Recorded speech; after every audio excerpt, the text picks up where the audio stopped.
دکھ تو رہا ہوگا لیکن اس سے کتنی مشقت ہوگی ایک آنکھ سے دیکھنا۔ اس کے ساتھ ہی پھر اللہ نے اس کو جس طریقے سے بنایا، اس کی بناوٹ، اس کی خود حفاظت کے لیے اللہ نے آنکھوں کے اوپر خوبصورتی سے انسان کو بنایا، اس چیز پہ غور کرنے کی بات ہے۔ پھر وَلِسَانًا وَشَفَتَيْن کا استعمال ہم اگر دیکھیں کہ یہاں پر وہ بھی بڑی نعمتوں میں سے، کہ اگر ابھی ایک خیال دل سے گزرتا ہے کہ یہ بات کہنی ہے اور زبان سے وہ الفاظ ادا ہونا شروع ہو جاتے ہیں۔ تو سابقہ تفسیر میں ہم نے یہ تمام باتوں کو دیکھا۔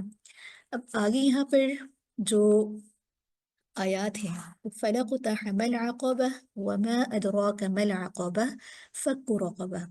تو عقبہ پہاڑ کی جو ایک بڑی چٹان کو بھی کہتے ہیں، جو دو پہاڑوں کے درمیان راستہ ہوتا ہے، یعنی کہ کوئی گھاٹی کو بھی کہتے ہیں، کہ دشمن سے نجات حاصل کرنے کے لیے عقبہ انسان کی مدد کرتا ہے، کہ اس میں جیسے جا کے بیچ میں جا کے چھپ جاتا ہے، پہاڑ کے اوپر چڑھ کر دشمن سے اپنا آپ کو بچاتا ہے، یا پھر گھاٹی میں داخل ہو کر یہاں سے نکل جائے۔ تو یہاں پر اس جگہ میں اطاعت عبادات کو ایک عقبہ سے تعبیر فرمایا ہے، کہ جس طرح عقبہ گھاٹی دشمن سے نجات دلانے کا سبب ہوتا ہے، اسی طریقے سے اعمال صالحہ آخرت کے عذاب سے بچانے کا ایک ذریعہ ہوتا ہے۔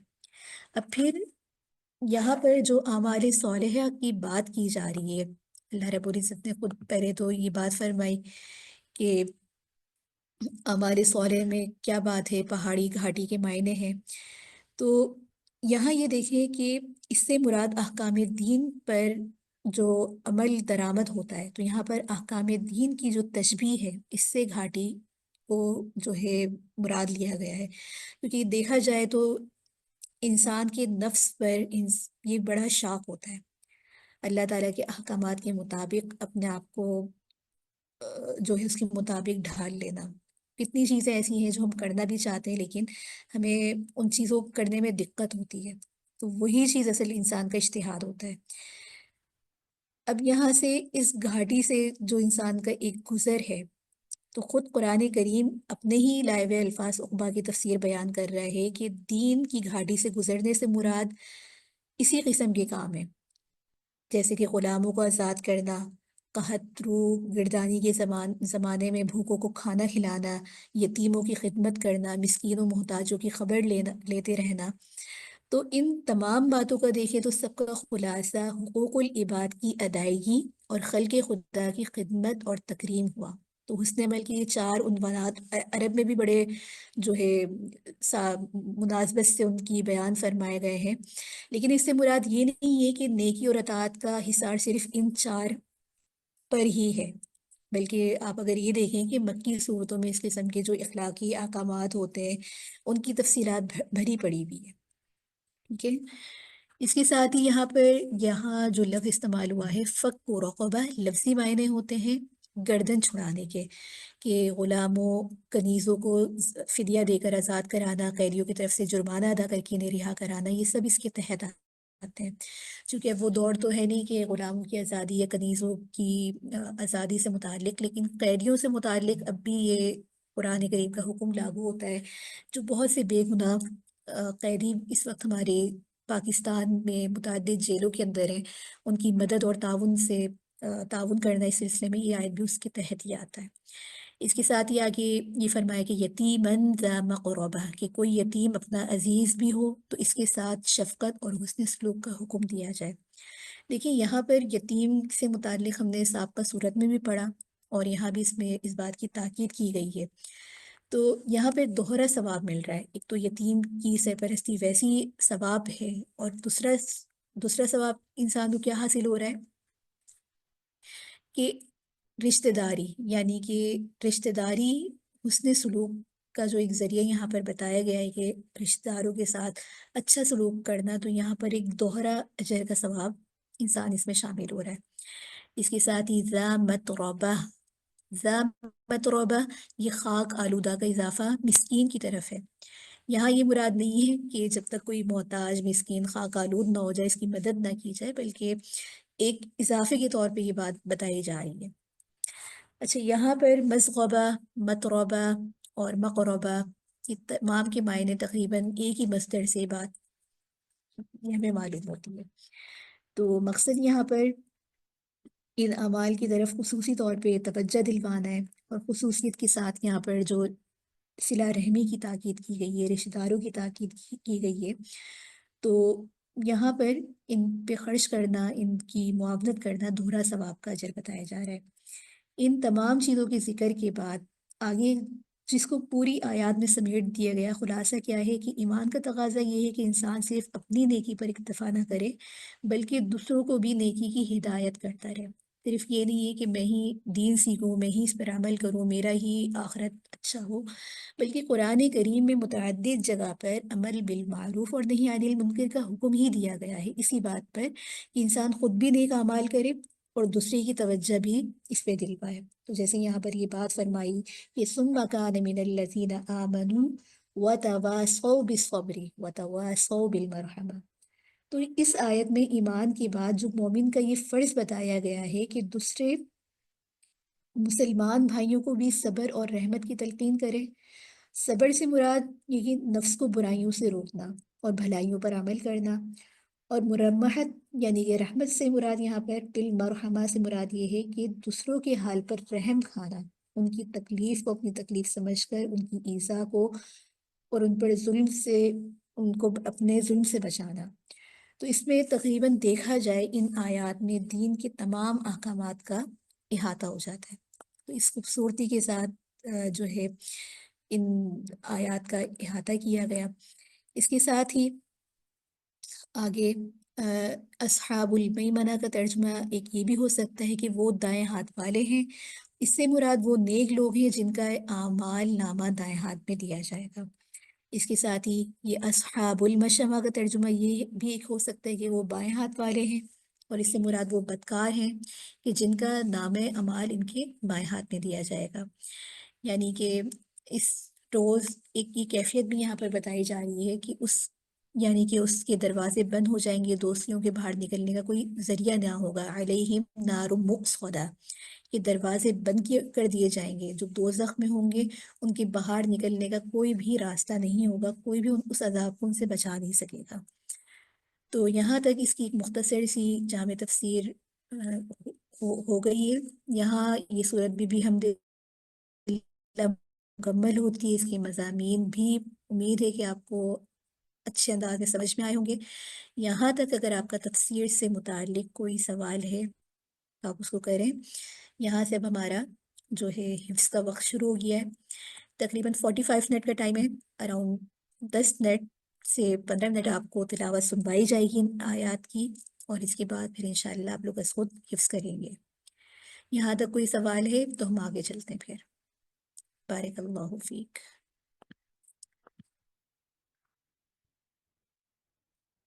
ان آیات کو جب تلاوت آپ کو لگائی جاتی ہے، اس کو سب سے پہلے یہ ہے کہ آپ اس کو 3 سے 4 5 مرتبہ غور سے سنیں، اس کے بعد اس میں ساتھ خود پڑھنے کی کوشش کریں، پھر اس کو یاد کریں۔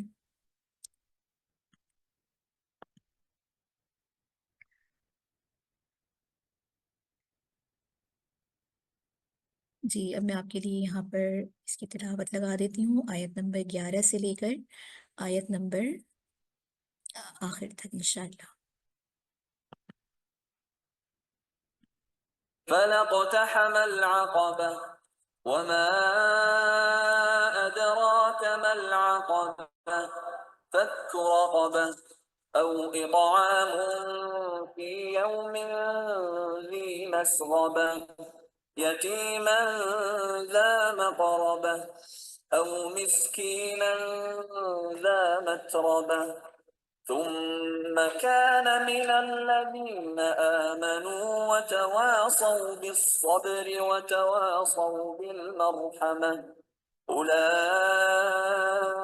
أصحاب الميمنة والذين كفروا بآياتنا هم أصحاب المشأمة عليهم نار مؤصدة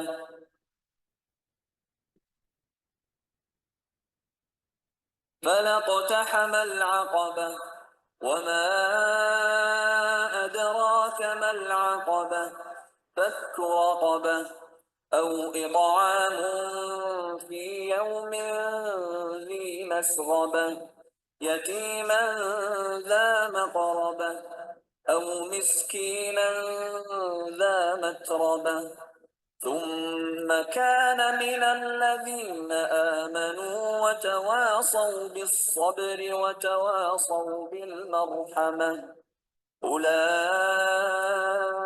أصحاب الميمنة والذين كفروا بآياتنا هم أصحاب المشأمة عليهم نار مؤصدة فلا اقتحم العقبة وما أدراك ما العقبة فك رقبة أو إطعام في يوم ذي مسغبة يتيما ذا مقربة أو مسكينا ذا متربة ثم كان من الذين آمنوا وتواصوا بالصبر وتواصوا بالمرحمة أولئك أصحاب الميمنة والذين كفروا بآياتنا هم أصحاب المشأمة عليهم نار مؤصدة فلا اقتحم العقبة وما أدراك ما العقبة فك رقبة أو إطعام في يوم ذي مسغبة يتيما ذا مقربة أو مسكينا ذا متربة ثم كان من الذين آمنوا وتواصوا بالصبر وتواصوا بالمرحمة أولئك أصحاب الميمنة والذين كفروا بآياتنا هم أصحاب المشأمة عليهم نار مؤصدة فلا اقتحم العقبة وما أدراك ما العقبة فك رقبة أو إطعام في يوم ذي مسغبة يتيما ذا مقربة أو مسكينا ذا متربة ثم كان من الذين آمنوا وتواصوا بالصبر وتواصوا بالمرحمة أولئك أصحاب الميمنة والذين كفروا بآياتنا هم أصحاب المشأمة عليهم نار مؤصدة فلا اقتحم العقبة وما أدراك ما العقبة فك رقبة أو إطعام في يوم ذي مسغبة يتيما ذا مقربة أو مسكينا ذا متربة ثم كان من الذين آمنوا وتواصوا بالصبر وتواصوا بالمرحمة أولئك أصحاب الميمنة والذين كفروا بآياتنا هم أصحاب المشأمة عليهم نار مؤصدة فلا اقتحم العقبة وما أدراك ما العقبة فك رقبة أو إطعام في يوم ذي مسغبة يتيما ذا مقربة أو مسكينا ذا متربة ثم كان من الذين آمنوا وتواصوا بالصبر وتواصوا بالمرحمة أولئك أصحاب الميمنة والذين كفروا بآياتنا هم أصحاب المشأمة عليهم نار مؤصدة. جی تقریباً ابھی دو یعنی کہ 4:25 تک انشاءاللہ یہ لگائی جائے گی، اس کے بعد آپ یاد کرنا شروع کر سکتی ہیں. فَلَقْتَحَمَ الْعَقَبَةَ وَمَا أَدْرَاكَ مَا الْعَقَبَةُ فَكُّ رَقَبَةٍ أَوْ إِطْعَامٌ فِي يَوْمٍ ذِي مَسْغَبَةٍ يَتِيمًا ذَا مَقْرَبَةٍ أو مسكينا ذا متربة ثم كان من الذين آمنوا وتواصوا بالصبر وتواصوا بالمرحمة أولئك أصحاب الميمنة والذين كفروا بآياتنا هم أصحاب المشأمة عليهم نار مؤصدة. فلاقتحم العقبة وما أدراك ما العقبة فك رقبة أو إطعام في يوم ذي مسغبة يتيما ذا مقربة أو مسكينا ذا متربة ثم كان من الذين آمنوا وتواصوا بالصبر وتواصوا بالمرحمة أولئك أصحاب الميمنة والذين كفروا بآياتنا هم أصحاب المشأمة عليهم نار مؤصدة. انشاءاللہ امید ہے یہاں تک آپ کو اچھے طریقے سے سمجھ میں آیا ہوگا. یہاں پہ میں ریکارڈنگ روک دیتی ہوں تاکہ آپ اپنے حفظ کو اچھے سے یاد کر سکیں اور دوران حفظ کوئی بھی سوال ہو، آیات کو سنانا چاہیں تو بلا جھجک آپ اس کو سنا سکیں. جزاک اللہ خیراً کثیراً. جن جن بہنوں نے ماشاء اللہ پارٹیسپیٹ کیا ہے، یاد کیا، اللہ تعالیٰ آپ کے علم میں اضافہ فرمائے. اس کے ساتھ ہی بھی ہم اس کلاس کو مکمل کرتے ہیں اس دعا کے ساتھ کہ ہمارا پڑھنا پڑھانا اللہ قبول کرے، اور جو آپ لوگ یہاں پر وقت دے رہے ہیں اس کو آپ کے لیے جو مقصد ہے اس کورس کا اس کو پورا کرنے میں آسانی ہو. سبحانک اللہم و بحمدک نشہد ان لا الہ الا انت نستغفرک و اتوب الیک. آمین. السلام علیکم ورحمۃ اللہ وبرکاتہ.